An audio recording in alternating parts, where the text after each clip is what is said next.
difference between the two islands? The first island, this project has taken a lot of years to be where it is at this moment. Okay. So it's been more than 14 years between planning, logistics, and learning how to do this in Panama. So when the first island was getting built, the zoning for the area of Punta Pacifica was different.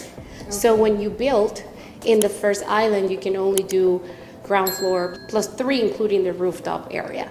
So the zoning is a little bit different. So when you come to Ocean Reef, you'll notice that on the first island, you basically will see mostly private homes and bigger apartments. Okay. We're talking of the smaller ones are 3,500 square feet, and they can go all the way to 10,000 square feet apartments. Okay. So it's like a house. It's basically like a house. So you'll get more of the bigger units, and you'll get mostly private homes.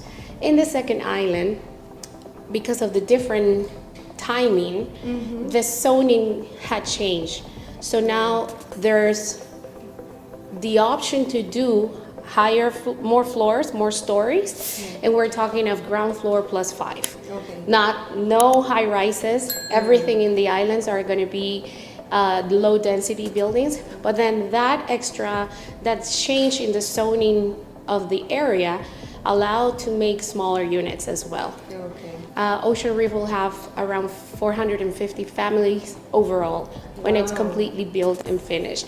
So in the second island, you will get that. You'll get very few 1-bedroom units. You will get 2 bedrooms and then smaller options for 3 bedrooms.